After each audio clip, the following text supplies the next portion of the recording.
نحمد نصلی علی رسول الکریم اما بعد فاعوذ باللہ من الشیطان الرجیم بسم اللہ الرحمن الرحیم۔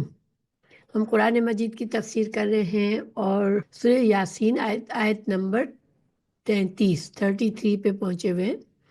تو ہم شروع کرتے ہیں۔ اعوذ باللہ من الشیطان الرجیم بسم اللہ الرحمن الرحیم۔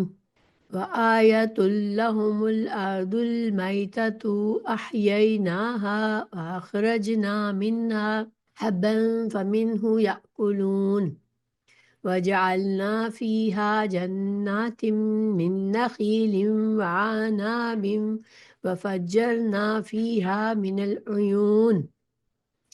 اور ان کے لیے ایک عظیم نشانی مردہ زمین ہے، ہم نے اسے زندہ کیا اور اسے غلہ پیدا کیا تو وہ اسی میں سے کھاتے ہیں، اور ہم نے اس میں کھجوروں اور انگوروں کے کئی باغ لگائے اور ان میں کئی چشمے پھاڑ نکالے تاکہ وہ اس کے پھل سے کھائیں، حالانکہ اسے ان کے ہاتھوں نے نہیں بنایا، تو کیا وہ شکر نہیں کرتے؟ ان آیت کا پیچھے سے تعلق ہے۔ پیچھے کفار کے حالت بتائی جاتی ہے کہ وہ انبیاء کرام کے آنے کے بعد وہ انبیاء کی کوئی نشانی کو سمجھتے نہیں ہیں، انبیاء کرام کے دعوت کو ٹھکراتے ہیں، اللہ کی توحید کو نہیں مانتے، اور نہ ہی وہ آخرت میں دوبارہ زندہ کیے جانے کو مانتے ہیں۔ دیکھیں، آخرت کا عقیدہ ایسا ہے، اگر جسے اس پر یقین نہیں ہے کہ ہمیں ایک دن اٹھنا ہے، اٹھایا جائے گا اور ہمیں اللہ کے آگے پیش کیا جائے گا، ہم نے زندگی میں جو کچھ کیا اس کا حساب کتاب ہوگا اور ہمیں جزا اور سزا اس کے مطابق دی جائے گی۔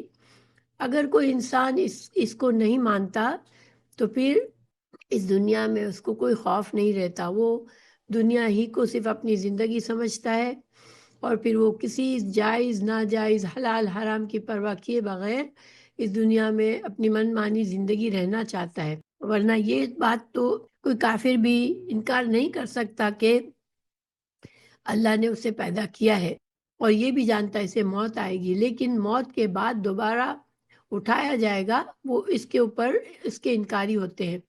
اب اللہ تعالیٰ یہاں پر ایک نشانی بتا رہے ہیں اپنی قدرت کی کہ کس طرح اللہ تعالیٰ ایک مردہ زمین کو سرسبز اور شاداب بنا دیتا ہے اور اس پر نباتات اور ہر طرح کے باغات اور درخت پیدا کر دیتا ہے۔ تو اب اس کو ہم سمجھتے ہیں۔ اس آیت کو اللہ تعالیٰ نے فرمایا وَآیَةٌ لَهُمُ الْأَرْضُ الْمَيْتَةُ، ان کے لیے مردہ زمین ایک نشانی ہے۔ تو پچھلی آیت میں تمام لوگوں کے اللہ تعالیٰ کے پاس حاضر کیے جانے کا ذکر ہے جو قیامت کے دن ہوگا، چونکہ کفار اسے نہیں مانتے تھے، اس لیے اب اس کی کئی دلیلیں بیان فرمائی جائے گی۔ یہاں آیتن نشانی سے مراد دلیل اور برہان ہے، مردہ زمین سے مراد بنجر اور بے آباد زمین ہے۔ تو احیاناہا واخرجنا منہا حبن، اگر کبھی ہم کہیں سفر کر رہے ہوتے ہیں اور بے آباد زمینیں نظر آتی ہمیں، ہم کبھی سوچ بھی نہیں سکتے کہ اس زمین پر کہیں سبزہ بھی ہو سکتا ہے یا اس پر کچھ اگایا بھی جا سکتا ہے، لیکن جب اللہ تعالیٰ چاہتا ہے تو اسی زمین پر سبزہ بھی اگتا ہے اور بہت سے نباتات اور سبزیاں اگتی ہیں۔ تو اللہ تعالیٰ فرما رہے ہیں کہ مردہ زمین سے تشبیہ دے رہے ہیں، جب بنجر اور بے آباد زمین ہوتی ہے تو وہ دیکھنے سے بھی انسان کو ایسا لگتا ہے بالکل مردہ ہے وہ۔ تو یہ آیتون میں یہ تنوین جو ہے یہ تعظیم کی ہے، کبھی کبھی تنوین تعظیم کے لیے ہوتی ہے، یعنی کہ یہ بہت بڑی نشانی ہے انسانوں کے لیے کہ اللہ خالق ہے اور اللہ اس بنجر زمین پر جب چاہے اگا سکتا ہے۔ دیکھیں، بعض حصوں میں زمین کے جب سردی آتی ہے تو سارے پتے جھڑ جاتے ہیں اور درخت ایسے ہو جاتے ہیں جیسے بس مردہ شاخیں ہیں، اور ہر طرف بس صرف شاخیں ہی نظر آتی ہے، کوئی پتا کوئی سبزی نظر نہیں آتی، گرینری نظر نہیں آتی۔ جو ہی بہار آتی ہے وہاں پر تو ایک ہفتے کے اندر سارے درخت جو بالکل مرے ہوئے سے پڑے ہوئے تھے، بالکل سوکھے سے لگ رہے تھے، صرف سوکھی سوکھی شاخیں تھی جن کی، وہ سب ہرے بھرے ہو جاتے ہیں، اور اتنا خوبصورت لگتا ہے جیسے کہ ان درختوں کو اب زندگی، نئی زندگی ملی ہے، کیونکہ جو نئے نئے پتے اگتے ہیں وہ بہت تازہ، تازگی نظر آتی ہے، ان کا کلر اتنا خوبصورت ہوتا ہے، رنگ اس کا، کہ آنکھوں کو دیکھنے سے نشاط محسوس ہوتی ہے، خوشی محسوس ہوتی ہے۔ ہماری مردوں کو زندہ کرنے کی قدرت کی ایک عظیم دلیل یہ ہے کہ ہم بنجر اور قحط زدہ زمین پر بارش برساتے ہیں، یعنی یہ آیت، یہ بڑی نشانی ہے، یہ آیتن اللہ تعالیٰ فرماتا ہے کہ وہ مردوں کو زندہ کرے گا اور ان کو جمع کیا جائے گا، تو اس کی ایک مثال دی جا رہی ہے کہ ہم روزانہ یہ دیکھتے ہیں کہ زمین مردہ ہوتی ہے اور پھر بارش کے بعد وہ بڑھتی ہے، پھلتی ہے، پھولتی ہے، لہلاتی ہے، خوبصورت سبز ہو جاتی ہے، اس میں اس ساری طرح کے رنگ آ جاتے ہیں، پھر ہم اس سے غلہ پیدا کرتے ہیں جو اس کے کھانے کی چیزوں کا اکثر حصہ ہے۔ تو یہ جیسے غلہ کیا ہے، گیہوں، چاول، مکئی، جوار، باجرہ، جو بھی تو یہ ساری چیزیں اللہ تعالیٰ پیدا کرتا ہے، جو کہ ہماری غذا کا ایک بہت بڑا حصہ ہوتا ہے۔ اس کے بعد اللہ تعالیٰ نے اگلی آیت میں فرمایا وَجَعَلْنَا فِيهَا جَنَّاتٍ مِّن نَخِيلٍ وَأَعْنَابٍ وَفَجَّرْنَا فِيهَا مِنَ الْعُيُونِ، پھر اللہ تعالیٰ نے فرمایا کہ نخیل جو ہے نخلن کی جمع ہے، اور جیسے عبدن کی جمع عبید ہے، تو آناب انب ان کی جمع ہے، اور عیون جو ہے عین کی جمع ہے، یعنی کہ کھجور کے درخت اور انگور کے درخت اور زمین سے چشمے پاڑے جاتے ہیں۔ پھر مراد کنویں چشمے ہیں جس سے زمین سیراب کی جاتی ہے، مردہ زمین کو زندہ کر سے انسانوں اور جانوروں کی خوراک پیدا کی جاتی ہے، اور صرف غلہ ہی نہیں بلکہ یعنی دیکھیں اللہ تعالیٰ نے جو ہمارے لیے پھل اور سبزیاں اور طرح طرح کی بنائی ہے، کیونکہ انسان ایسی مخلوق ہے جسے لذت چاہیے ہوتی ہے، وہ ایک طرح کی چیز پسند نہیں کرتا، اور اس کو ذائقہ چاہیے ہوتا ہے، کسی کو کسی چیز کا ذائقہ پسند ہے، کسی کو کسی کا پسند ہے۔ جانور ہے وہ گھاس کھاتا ہے، وہ طرح طرح کے، اس کو ضرورت نہیں ہوتی کہ اس کو روزانہ مختلف قسم کا کھانا چاہیے، مگر اللہ تعالیٰ نے انسان کو یہ سینس دیا ہے کہ وہ کھانوں کو کھانا جو ہے انسان کے لیے ایک لذت حاصل کرنے کا ذریعہ بھی ہے، جس سے انسان خوش ہوتا ہے۔ تو پھر پھلوں میں بھی دیکھیں اللہ تعالیٰ نے کتنے طرح کے پھل بنائے ہیں، اور مختلف کلر ہیں ان کے، مختلف شکلیں ہیں، خوبصورت ہیں بہت سی، بعض پھل تو بہت ہی خوبصورت لگتے ہیں دیکھنے سے، ان کے کلر بھی پیارے پیارے ہوتے ہیں کہ دیکھ کر انسان کا دل چاہتا ہے کھانے کو۔ تو یہ سب کیا ہے، کہ زمین تو ایک ہی ہوتی ہے، پانی بھی ایک ہی ہوتا ہے، لیکن یہ اللہ کی قدرت ہے کہ اللہ تعالیٰ اسی زمین سے ہر طرح کی چیزیں اگاتا ہے۔ پھر اور غلے کا ذکر خاص طور سے اس لیے کیا کہ ہماری جو زندگی کا جو بڑا، ہماری خوراک کا جو بڑا حصہ ہوتا ہے وہ روٹی، چاول وغیرہ ہوتے ہیں جس سے پیٹ بھرتا ہے انسان کا، اور صرف پھل اگر ہوں تو پھلوں سے تو انسان کا ہر وقت، پھل کھانے سے انسان کو یہ نہ ملے کہ میں نے ٹھیک سے کھانا کھایا ہے، میں نے پیٹ بھر کے کھانا کھایا ہے، انسان کو یہ غلہ بھی چاہیے ہوتا ہے، روٹی چاول بھی چاہیے ہوتے ہیں۔ تو اللہ تعالیٰ نے ان سب کا ذکر کیا، اور یہ ایسی مثال ہے جس سے کوئی انکار بھی نہیں کر سکتا۔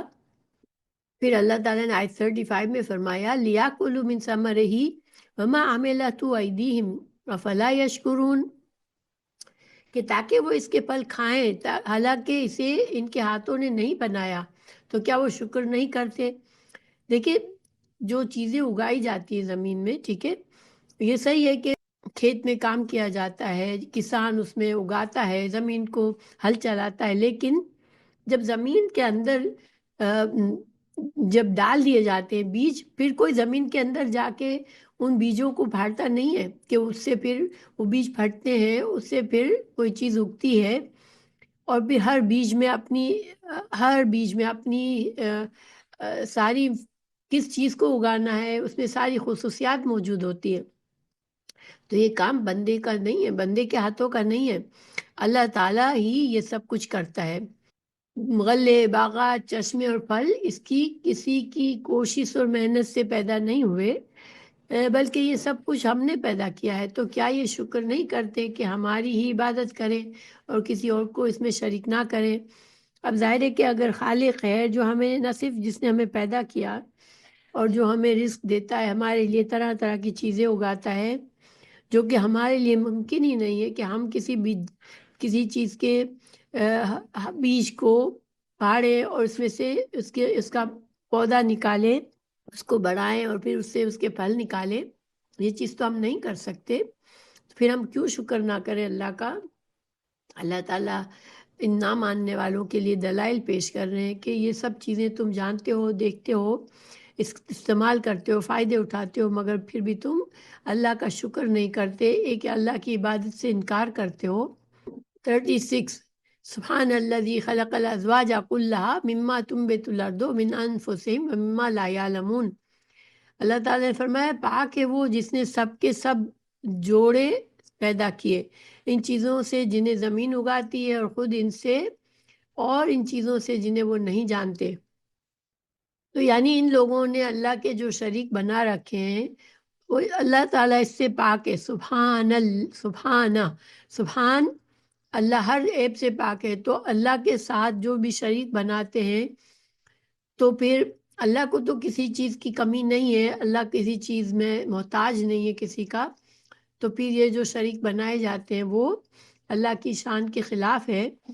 اللہ پاک ہے ان کمزوریوں سے۔ جو بندوں کو اولاد کی ضرورت ہوتی ہے، بندوں کو اپنے دوست احباب کی ضرورت ہوتی ہے، اس کو طاقتور سہاروں کی ضرورت ہوتی ہے، مگر اللہ تو پاک ہے، بے نیاز ہے ان ساری چیزوں سے۔ پھر اپنی کچھ صفات بیان فرمائی اللہ تعالیٰ نے جو صرف اللہ ہی کے ساتھ خاص ہیں اور جن کا تقاضا ہے کہ اسے ہر عیب اور ہر نقص سے، ہر شرک سے پاک سمجھا جائے۔ جیسے اللہ تعالیٰ نے جوڑوں میں پیدا کیا ازواج، تو ازواج کے کیا معنی ہوتے ہیں؟ زوج اس کی واحد ہے، تو مثلا اس کا اطلاق نر اور مادہ پر بھی ہوتا ہے، جیسے نر اور مادہ ایک دوسرے کا جوڑا ہوتے ہیں، تو مرد عورت کے لیے زوج ہے اور عورت مرد کے لیے زوج ہے۔ اسی طرح اللہ تعالیٰ نے فطری طور پر ایک دوسرے کے لیے کشش بھی رکھ دی ہے، یعنی جو جوڑے ہوتے ہیں وہ آپس میں ایک دوسرے کو ایک طرح سے مل کے ان کی تکمیل ہوتی ہے، ایک مکمل یونٹ بنتی ہے۔ شوہر اور بیوی مل کے ایک گھر بناتے ہیں، پھر آگے اولادیں ہوتی ہیں، اور شوہر اور بیوی کے لیے اللہ تعالیٰ نے ایک دوسرے کے لیے کشش رکھی ہے۔ پھر زوج کے ایک دوسرے سے ملنے سے آگے مزید تخلیق کا سلسلہ چلتا ہے، اور یہ سلسلہ صرف حیوانات ہی میں نہیں ہے، دیکھیں جانوروں میں بھی جوڑے ہوتے ہیں، نر اور مادہ کے، انسانوں میں بھی ہوتے ہیں، مگر یہ صرف انسان اور جانور اور یہ جو حیوانات ہیں ان میں یہ خصوصیت نہیں ہے، بلکہ نباتات میں بھی جوڑے ہوتے ہیں۔ اللہ تعالیٰ نے اس میں بھی نر اور مادہ بنائے ہیں۔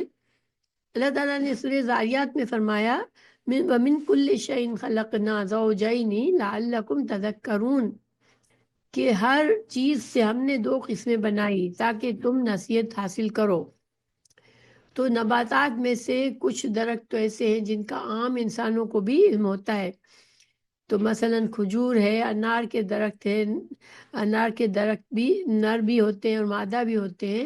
پھر پھل لگنے کا موسم ہوتا ہے تو ہوائیں نر درختوں کا بیج اٹھا کر مادہ درختوں پر پھینک دیتی ہیں، تو مزید پیدائش کا عمل ہوتا ہے، اور نباتات کی ہر قسم میں نر و مادہ کا سلسلہ موجود ہے، خواہ ابھی تک انسان کو اس کا علم ہو یا نہ ہو۔ دیکھیں اگر ہم بہت سے پھول ایسے ہیں کہ ہم اس کو اٹھاتے ہیں، اگر ان کے ہم تجزیہ کریں تو اس میں نر حصہ بھی ہوتا ہے اور مادہ حصہ بھی ہوتا ہے۔ پھر یہ سلسلہ جمادات حتیٰ کہ مادے کے ایک ذرے کے اندر بھی پایا جاتا ہے۔ کیسے کہ جو مادہ ہے جس کو ہم ایٹم کہتے ہیں، اس میں بھی مثبت اور منفی قوتیں موجود ہوتی ہے جن میں ایک دوسرے میں کشش ہوتی ہے، تو جن کو ہم الیکٹرون اور پروٹون کہتے ہیں۔ تو ایک ذرہ جسے کوئی انسان کی آنکھ بھی نہیں دیکھ سکتی، اس کے اندر بھی جوڑا موجود ہے مثبت اور منفی کا۔ اسی طرح دوسرے زوج کا لفظ آپس میں مماثلت رکھنے کی وجہ سے والی چیزیں ہوتی ہے، جیسے ایک جوتا دوسرے جوتے کے لیے زوج ہے۔ تو اس معنی میں بھی یہ لفظ قرآن میں موجود ہے، جیسے کہ وآخر من شکلہ ازواج، اور دوسری اس کی ہم شکل کئی ازواج قسمیں۔ اور ازواج کا ایک معنی ایک دوسرے کے مخالف اشیاء جو ایک دوسرے کو مکمل کرتی ہو، جیسے کہ دن اور رات مل کے 24 گھنٹے کا ایک سائیکل پورا ہوتا ہے، تو یہ ایک دوسرے کا زوج ہے۔ دن اور رات کی خصوصیات بالکل الگ ہیں، یہ تضاد ہے ایک دوسرے کے، لیکن یہ مل کے ایک دن بناتے ہیں، 24 گھنٹے بناتے ہیں۔ اور رات دن کا یا سایہ اور دھوپ، جیسے دھوپ، دیکھیے دھوپ کا تصور سائے سے سمجھ آتا ہے، اور سائے کا تصور دھوپ سے سمجھ آتا ہے۔ اس کے بغیر انسان کو مکمل تصویر نظر نہیں آتی۔ اسی طرح روشنی اور تاریکی، تو ہم روشنی کو کیسے اس کی تعریف کریں گے؟ جب ہمیں تاریکی کا پتہ ہوگا تو ہم کہیں گے کہ تاریکی کی ضد روشنی ہے۔ تاریکی میں اندھیرا ہوتا ہے، کچھ نظر نہیں آتا، روشنی میں اجالا ہوتا ہے، ہر چیز نظر آتی ہے۔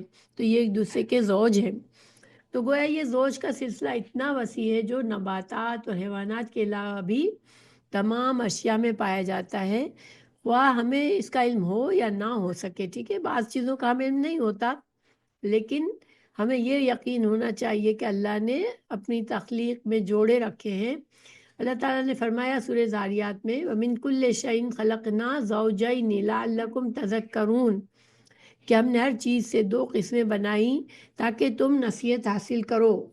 اس کی بھی کیا تفسیر ہے کہ ہر چیز کا جوڑا نر اور مادہ یا اس کے مقابل اور ضد کو بھی پیدا کیا ہے، جیسے روشنی اور اندھیرا، خشکی اور تری، چاند اور سورج، میٹھا اور کڑوا، رات اور دن، خیر اور شر، زندگی اور موت، ایمان اور کفر، شقاوت اور سعادت، جنت اور دوزخ، جن و انس، یہاں تک کہ حیوانات کے جاندار کے مقابل جمادات، یعنی جو جاندار ہے اس کے مقابل اس کا جوڑا کیا ہے؟ جمادات ہے۔ جاندار کے مقابلے بے جان، اسی لیے ضروری ہے کہ دنیا کا بھی جوڑا ہو، یعنی دنیا کا جوڑا کیا ہے؟ آخرت۔ دنیا کے مقابلے میں جو دوسری بات کی زندگی آنے والی ہے آخرت، وہ تو یہ سب کچھ اللہ تعالیٰ نے کیوں پیدا کیا کہ اس سے پتہ چلے کہ بنانے والا ایک ہی ہے۔ دیکھیں اگر ایک چیز کو دن کو بنانے والا کوئی اور ہوتا، رات کو بنانے والا کوئی اور ہوتا، تو یہ مکمل جوڑا نہ بنتا۔ ٹھیک ہے، ان کی خصوصیات ایسی مکمل طور پر ایک دوسرے کے تضاد نہ ہوتی۔ اسی طرح مردوں کو الگ خالق ہوتا، عورتوں کا الگ ہوتا، تو یہ جوڑا جو مل کے ہم آہنگی کے ساتھ اس سے دنیا چلتی ہے، اس سے انسان کی نسل چلتی ہے، اس میں گھر بنتے ہیں، یہ سب کچھ ممکن نہ ہوتا۔ تو یہ تو ایک ہی بنانے والا ہے، اور یہی گواہی دیتی ہے، یہ جو جوڑے بنائے اللہ نے، اس سے گواہی یہی ملتی ہے کہ اللہ نے ہر چیز کے جوڑے بنائے ہیں کائنات میں، مگر صرف اللہ کی ذات ہے جو واحد ہے۔ ٹھیک ہے، اس کی اور جگہوں پر بھی قرآن میں اس کا ذکر ہے۔ اور اس آیت میں جو اللہ تعالیٰ نے فرمایا سبحان الذی، یہ آیت سبحان الذی سے شروع ہوئی تھی، تو اس کا لفظ کیوں فرمایا؟ جس کا مطلب یہ ہے کہ صرف اللہ تعالیٰ ہی کی ذات ایسی ہے جو ہر قسم کے زوج سے پاک ہے۔ اللہ تعالیٰ کو اپنا جوڑا نہیں چاہیے، اللہ اکیلا ہے، نہ اس کا کوئی مقابل ہے، نہ اس کا مماثل ہے جو اس کی طرح کا کوئی ہو، اس کی مثال جس سے ہم دے سکے، کیونکہ مقابلہ یا مماثلت ان چیزوں میں ہوتی ہے جو کسی درجے میں فی الجملہ اشتراک رکھتی ہیں، مگر خالق اور مخلوق کا کسی حقیقت میں اشتراک نہیں ہوتا۔ وہ اس کا دوسرا پہلو یہ ہے کہ دنیا میں شرک کی جتنی بھی اقسام پائی جاتی ہے، اس میں سے ہر قسم میں اللہ تعالیٰ کی ذات میں کسی نہ کسی طرح کمی، کمزوری، عیب یا نقص کا الزام ہوتا ہے۔ تو اللہ تعالیٰ نے سبحانہ کا لفظ کہہ کر مشرکوں کے ہر قسم کے شرکی عقیدے کی تردید فرمائی ہے۔ اگلی آیت ہے آیت لہم اللیل نسلخ منہ النہار فاذا ہم مظلمون، کہ ان کے لیے ایک نشانی ان کے لیے رات ہے، جب ہم اس پر سے دن کو کھینچ اتارتے ہیں تو اچانک وہ اندھیرے میں رہ جانے والے ہوتے ہیں۔ تو بکری کی سلخہ یسلخو جو ہے بکری کی کھال اتارنا، یہ اس کا معنی ہے۔ تو قیامت اور اللہ تعالیٰ کی قدرت کے دلائل میں سے اللہ تعالیٰ نے ایک دلیل فرمائی پیچھے کہ مردہ زمین کس طرح سے اللہ تعالیٰ اس کو زندگی دیتا ہے۔ اب یہ مکانی دلیل تھی، کیا مطلب ہے کہ اس کا تعلق یہ جگہ سے ہے، اس کا تعلق۔ اب زمانی دلیل، تو زمانی دلیلوں کا ذکر اب ہوتا ہے، اور اس کے لیے ایک اور دلیل قیامت کی اور اس بات کی بھی کہ اللہ تعالیٰ جو چاہے کر سکتا ہے۔ تو زمان، رات اور دن کا تعلق زمانے سے ہے، ٹھیک ہے، وقت سے ہے۔ تو اب زمانی دلیل دی جا رہی ہے کہ رات ہے جس پر دن کے نور کا پردہ چڑھا ہوا ہے۔ اللہ تعالیٰ نے اپنی عظمت کے اظہار کے لیے اپنا ذکر جمع کے صیغے میں کے ساتھ فرمایا کہ نسلخو، ہم ہیں، یہ شاہی فرمان ہے۔ رات کے اندھیرے سے کی چادر کو، پردے کو ہٹاتے ہیں، اس سے کھینچ کر ہم دن کو نکالتے ہیں۔ اللہ تعالیٰ قرآن میں جب شاہی فرمان کے انداز میں بات فرماتے ہیں کہ ہم نے یہ کیا، کوئی عظیم بات بتاتے ہیں، تو اللہ تعالیٰ اپنے لیے جمع کا صیغہ استعمال کرتے ہیں۔ ہم اس رات سے دن کو کھینچ اتارتے ہیں تو اچانک وہ اندھیرے میں رہ جانے والی ہونے لگتی ہے، ہو جاتی ہے، یعنی وہ جو اندھیرے کی بعد روشنی اور روشنی کے بعد اندھیرا لانے والا ہے، اس کے لیے تمہیں موت کے بعد زندہ کرنا کیا مشکل ہے۔ یعنی ایک چیز بالکل اندھیرا چھا گیا، اب اس اندھیرے کو لے جا کر سارا ہر چیز روشن کر دینا، یہ کوئی معمولی بات نہیں ہے۔ اللہ تعالیٰ کرتا ہے، اللہ خالق ہے، تو پھر وہ کیوں تم کو ایک بار اس نے زندہ کیا، اب تم کو کیوں مرنے کے بعد دوبارہ نہیں اٹھائے گا۔ آیت 38 ہے، والشمس تجری لمستقر لہا ذالک تقدیر العزیز العلیم، اور سورج اپنے ایک ٹھکانے کے لیے چل رہا ہے، یہ سب پر غالب ہے، سب کچھ جاننے والے کا اندازہ ہے۔ مستقر باب استفعال سے ہے، اس میں ظرف ہے، قرار کی جگہ یا وقت، ٹھیک ہے، اس میں ظرف ان اسماء کو کہتے ہیں جس میں کوئی جگہ یا کوئی وقت کا ذکر ہو۔ تو مستقر جو ہے وہ اس میں ظرف ہے، اس میں سورج کا قرار پکڑنا، یہ دوسری دلیل ہے، یعنی سورج کا روزانہ غروب ہونے کے بعد طلوع ہونا موت کے بعد زندگی کی دلیل ہے۔ آیت کے دو معنی ہیں، اور دو معنی ایک وقت میں مراد ہو سکتے ہیں، اور یہ قرآن کا اعجاز ہے۔ ایک معنی یہ کہ سورج اپنی اس جگہ چل رہا ہے جو اللہ تعالیٰ نے اس کے لیے مقرر فرما دی ہے، اور وہ عرش کے نیچے ہے۔ اس صورت میں لمستقرن میں لام اعلی یا فی کے معنی میں ہوگا، یعنی وہ جگہ یا وہ وقت جہاں سے سورج شروع ہوتا ہے۔ شاہ عبد القادر نے ترجمہ کیا، اور سورج چلا جاتا ہے اپنے ٹھہرے ہوئے راستے پر۔ اور اس معنی کی دلیل ابو ذر کی حدیث ہے، اس میں رسول اللہ صلی اللہ علیہ وسلم نے فرمایا، حدیث قدسی ہے، اللہ تعالیٰ کے حوالے سے فرمایا رسول اللہ صلی اللہ علیہ وسلم نے، والشمس تجری لمستقر لہا کے متعلق پوچھا، تو آپ صلی اللہ علیہ وسلم نے فرمایا کہ اس کا مستقر عرش کے نیچے ہے، یعنی کہ ہمیں کیا بلیو کرتے ہیں، ہمارے دین میں ہم کیا مانتے ہیں کہ جب سورج اپنا دن پورا کر کے جاتا ہے تو وہ کہاں جاتا ہے، وہ اللہ کے عرش کے نیچے جاتا ہے، ٹھیک ہے۔ پھر دوسرا معنی یہ کہ سورج اپنی جگہ یا وقت کی طرف چلا جا رہا ہے جو اس کے ٹھہرنے کے لیے اللہ تعالیٰ نے مقرر فرما دی ہے، جہاں پہنچنے کے بعد اسے آگے چلنے کے بجائے واپس چلنے کا حکم دیا جائے گا، اور وہ مشرق سے طلوع ہونے کے بجائے مغرب سے طلوع ہوگا، اور اس کے چلنے کا یہ راستہ اور ٹھہر جانے کی وہ جگہ، وہ وقت اس ہستی کا مقرر کردہ ہے جو سب پر غالب ہے اور سب کچھ جاننے والا ہے۔ تو یہ معنی، اس معنی کی وضاحت ایک حدیث سے ہوتی ہے، حضرت ابو ذر رضی اللہ عنہ سے مروی ہے کہ سورج غروب ہوتے وقت رسول اللہ صلی اللہ علیہ وسلم نے ان سے پوچھا، اتدری این تذهبون، یعنی جب ایک دن سورج کو غروب ہوتے ہوئے دیکھا تو رسول اللہ صلی اللہ علیہ وسلم نے حضرت ابو ذر رضی اللہ عنہ سے پوچھا کہ کیا تم جانتے ہو یہ سورج کہاں جاتا ہے؟ میں نے کہا اللہ و رسولہ عالم، اللہ اور اس کا رسول ہی بہتر جانتے ہیں۔ آپ صلی اللہ علیہ وسلم نے فرمایا فَإِنَّهَا تَذْهَبُ حَتَّى تَسْجُدَ تحت العرش، سورج چلتا جاتا ہے حتیٰ کہ عرش کے نیچے سجدہ کرتا ہے، پھر اجازت مانگتا ہے تو اسے اجازت دی جاتی ہے، اور قریب ہے کہ وہ سجدہ کرے تو اس کا سجدہ قبول نہ کیا جائے، اور اجازت مانگے تو اسے اجازت نہ دی جائے، پھر وہ اپنے مغرب سے طلوع ہوگا۔ یہ ہے اللہ کا فرمان، والشمس تجری لمستقر لها ذلك تقدیر العزیز العلیم۔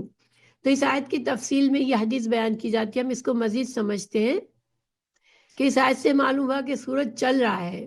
سائنس دان اس کی دو حرکتیں بیان کرتے ہیں، ایک اس کی اپنی مدار کے گرد حرکت، اور دوسری اس حرکت کے ساتھ ساتھ کسی عظیم کہکشاں کے گرد حرکت، واللہ عالم۔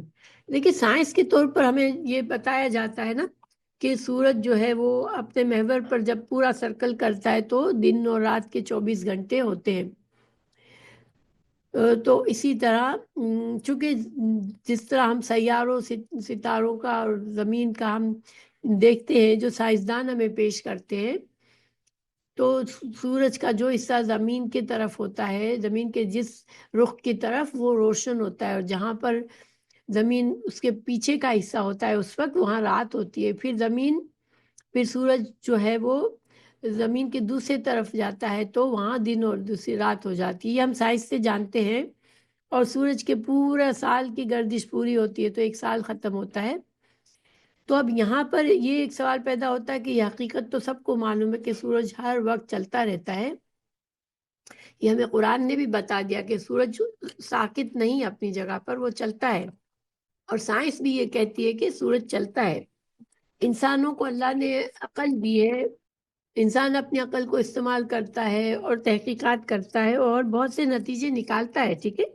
اب ضروری نہیں ہے کہ ہر بات سائنس کی ہمیں ہر قرآن اور حدیث کی ہر بات کو سائنس کے ذریعے جج کرنا چاہیے، کیونکہ سائنس جو ہے وہ انسانوں کا علم ہے، اور ہماری زندگی میں جو کچھ ہو رہا ہے وہ اللہ کا علم ہے۔ تو اللہ کے علم کا ایک چھوٹا سا حصہ اللہ نے بندوں کو بھی دیا ہے، جس کو وہ اپنی تحقیق سے بہت سی چیزیں معلوم کرتے ہیں، ٹھیک ہے۔ تو ضروری نہیں ہے کہ ہر چیز ہمیں سائنس سے اس کے قرآن اور حدیث کی جو باتیں وہ ہمیں ہر طرح سے ثابت ہو جائے،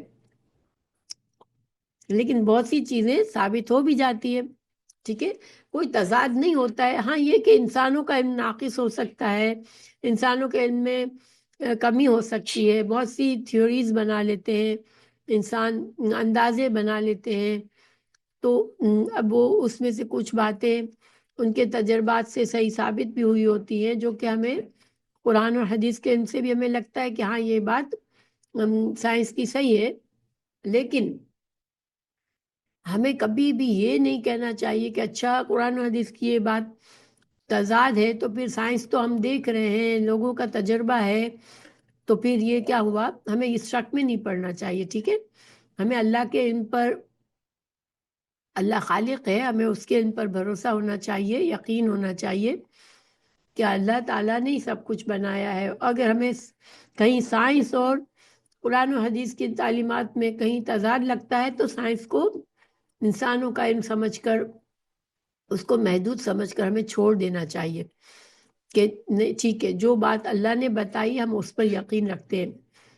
تو بہرحال یہاں پر یہ حقیقت سب کو معلوم ہے کہ سورج ہر روز چلتا رہتا ہے، اسے کہیں غروب ہوتا ہے، اگر کہیں غروب ہوتا ہے تو اس سے اگلی جگہ طلوع ہو رہا ہوتا ہے، تو غروب ہوتے وقت اس کے عرش کے نیچے سجدہ کرنے اور چلنے کی اجازت طلب کرنے کا مطلب کیا ہے؟ تو جواب اس کا یہ ہے کہ سورج عرش کے نیچے چل رہا ہے، اور ہر وقت اور ہر لمحہ اللہ تعالیٰ کے سامنے سجدہ ریز ہے، اور ہر لمحے اس کا آگے چلنا اللہ تعالیٰ کی اجازت پر موقوف ہے۔ اگر اللہ نہ چاہے تو یہ کائنات کا نظام سارا ختم ہو جائے، سورج چاند ستارے ہر چیز معطل ہو جائے، سب کا اپنا کام ختم ہو جائے اور ہر چیز فنا ہو جائے، تو اللہ تعالیٰ ہی کی اجازت سے یہ سب کچھ چل رہا ہے۔ اللہ ہی اس کو چلا رہا ہے. جب اللہ تعالیٰ کی طرف سے اجازت نہیں ملے گی تو وہ ٹھہر جائے گا اور اللہ کے حکم کے مطابق مشرق کے بجائے مغرب سے طلوع ہوگا. اور اس کی دلیل قرآن مجید میں یہ آیت ہے، الم تر ان اللہ یسجد لہ من فی السماوات و من فی الارض والشمس والقمر والنجوم والجبال والشجر والدواب وكثير من الناس وكثير حق عليه العذاب ومن يهن الله فما له من مكرم ان اللہ یفعل ما یشاء. کیا تو نے، یہ سورہ حج کی آیت 18 ہے، کیا تو نے نہیں دیکھا کہ اللہ اسی کے لیے سجدہ کرتے ہیں جو کوئی آسمانوں میں ہے اور جو زمین میں ہے، اور سورج اور چاند اور ستارے اور پہاڑ اور درخت اور چوپائے اور بہت سے لوگ اور بہت سے وہ ہیں جن پر عذاب ثابت ہو چکا ہے. جسے اللہ ذلیل کر دے پھر اسے کوئی عزت دینے والا نہیں ہے. بے شک اللہ کرتا ہے جو چاہتا ہے.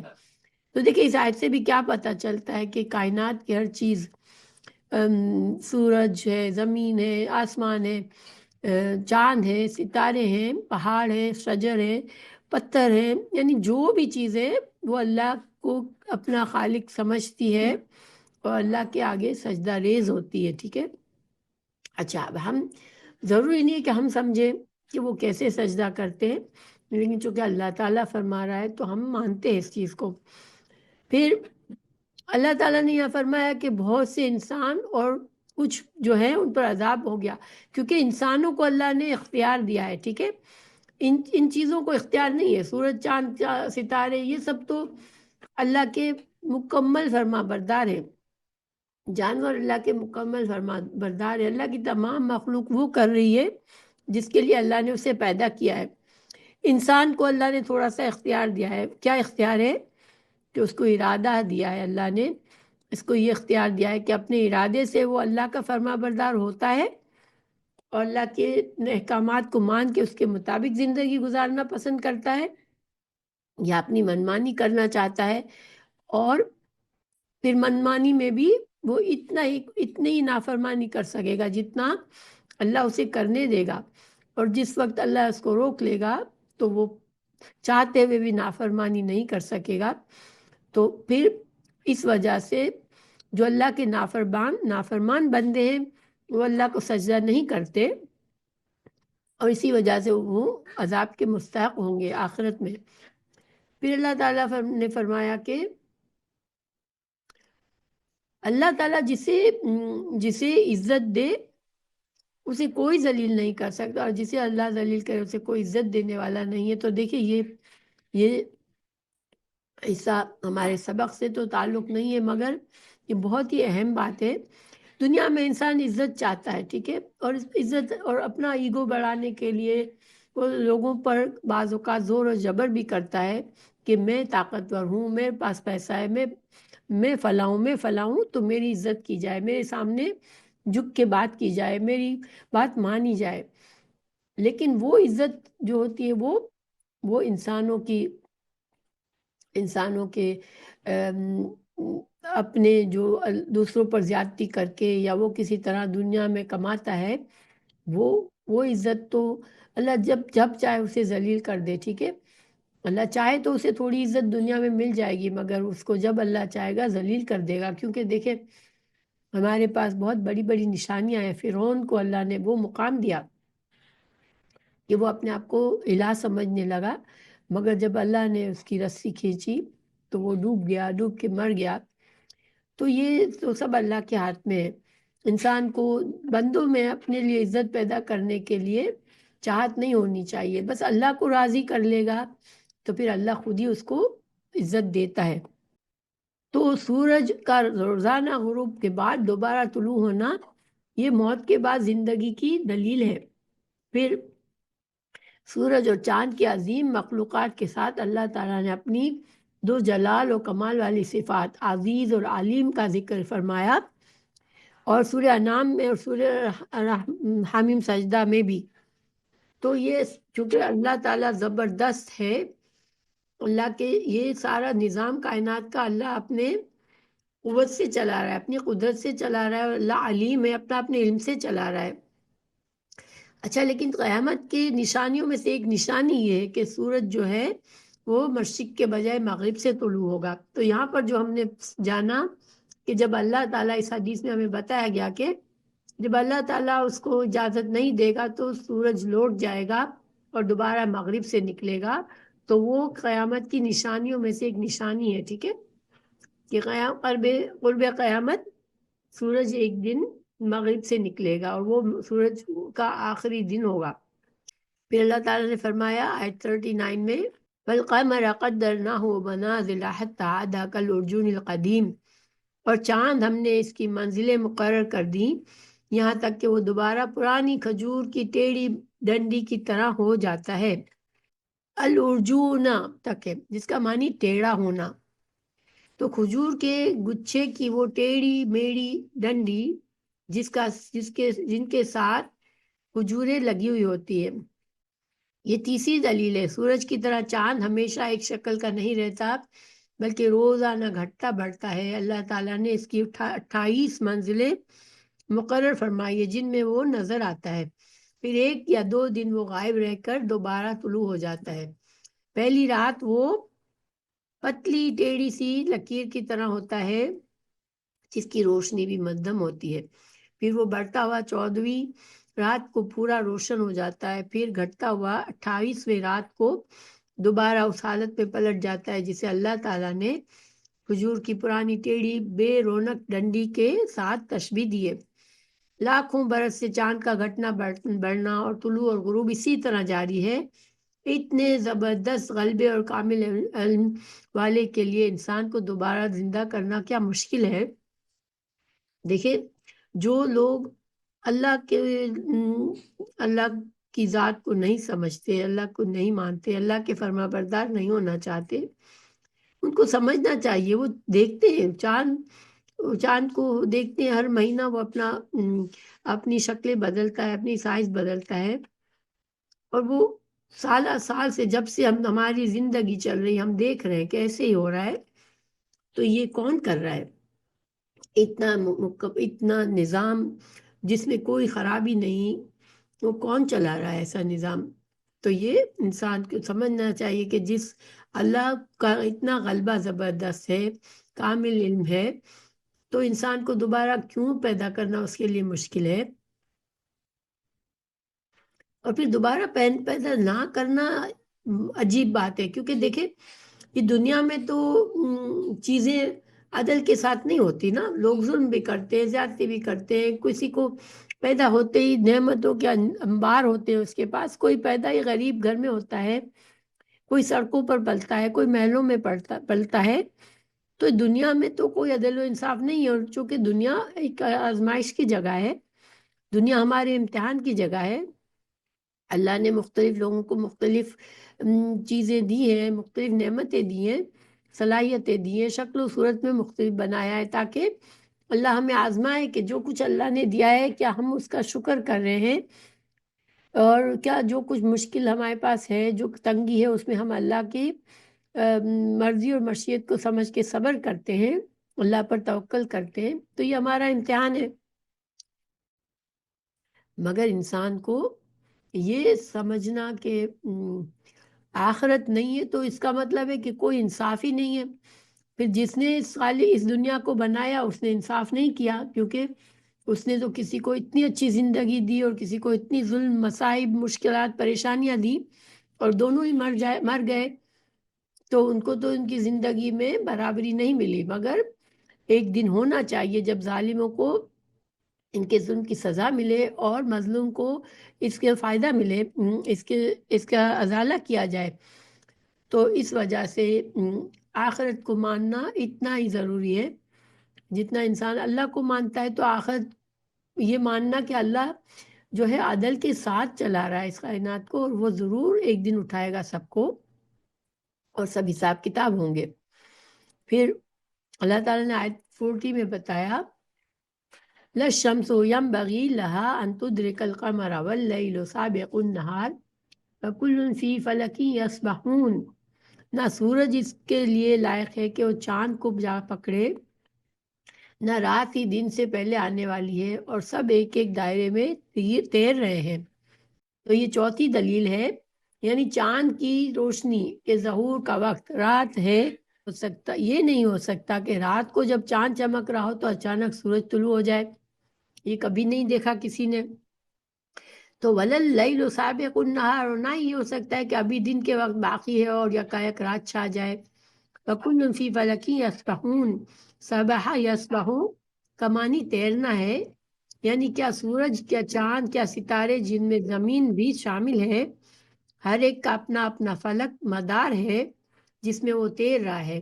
اللہ تعالیٰ نے اربوں ستاروں میں سے ہر ایک کا مدار دوسرے سے الگ بنایا ہے، اور ایسا نظام کائنات کیا ہے کہ کوئی ستارہ دوسرے ستارے کے مدار سے آ کر اس سے ٹکراتا نہیں ہے، بلکہ باقاعدگی سے اپنے مدار میں گھوم رہا ہے، اور یہ نظام قیامت تک چلتا رہے گا۔ یقیناً یہ اللہ تعالیٰ کی بہت بڑی نشانی ہے، اور یہ بات تو ہمیں سائنس بھی بتاتی ہے کہ سورج کا بھی مدار ہے، زمین کا بھی مدار ہے، چاند کا بھی، ہر کوئی اپنے مقرر راستے پہ چل رہا ہے، کوئی اپنا راستہ چھوڑ کے کسی اور کے راستے میں نہیں چلا جاتا اور کسی اور سے نہیں ٹکراتا۔ ہاں، جب قیامت آئے گی تو یہ سارا نظام ختم ہو جائے گا اور چیزیں ایک دوسرے سے ٹکرائیں گی اور ختم فنا ہو جائیں گی،